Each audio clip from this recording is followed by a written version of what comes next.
So in this video, I want to introduce the notion of strong and weak features. So what is a strong feature and what is a weak feature? Well, a strong feature is a feature that must be checked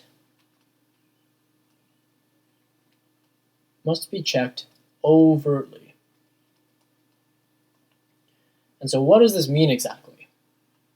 Well, let's consider what we've said about the architecture of the grammar within minimalism. So we know that the model in general terms looks something like this. We have the capacity for human language, computational component or recursion that sends out an interpretation to be read by the conceptual intentional interface, and also an interpretation, or rather a representation, to be read by the sensory motor interface. So let's put some flesh on that idea. So first we have the lexicon,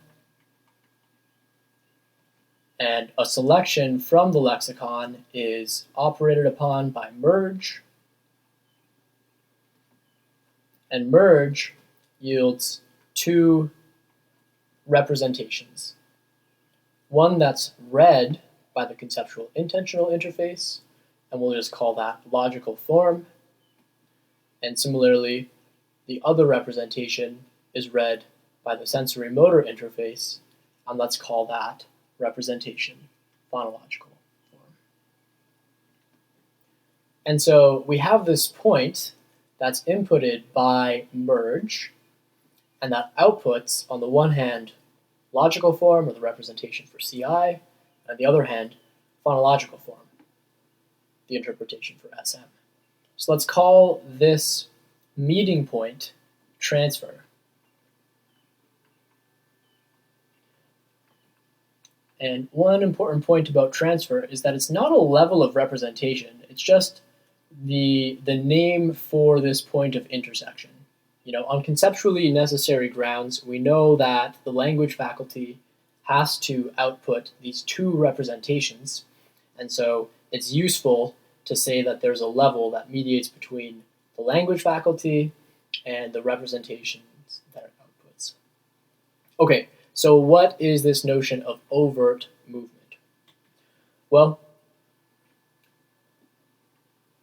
overt movement is movement that happens before transfer. So this here is overt movement.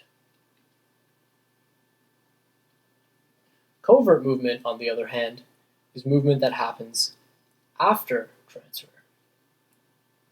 So this is covert movement. So imagine this. Let's say we're talking about WH movement, right? So we have this structure that's built, and we have a case where merge yields a structure where we have C node that's plus WH, and we've got some structure, and then down here we have a determiner phrase that's also plus WH. And in order for these features to be checked and therefore eliminated, we've said that the determiner phrase must move to the specifier of CP. So that this movement, if it happens overtly, as it does in English, happens here, before transfer, before the derivation splits. If it happens after transfer, what happens? Well, what happens is we send out this structure, right, with the unmoved constituents to the phonological system to be pronounced, and then movement of the plus WH dp to the specifier of CP happens on the road to LF, or after transfer. And so it is not pronounced, and is therefore covert. And so we'll provide empirical justification for this in the next couple of videos, which will be the last two, by the way. Thank you for bearing with me through all of this.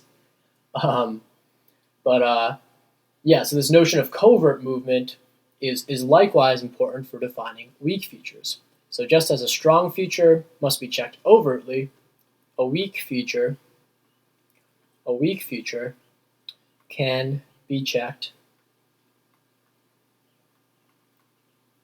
covertly.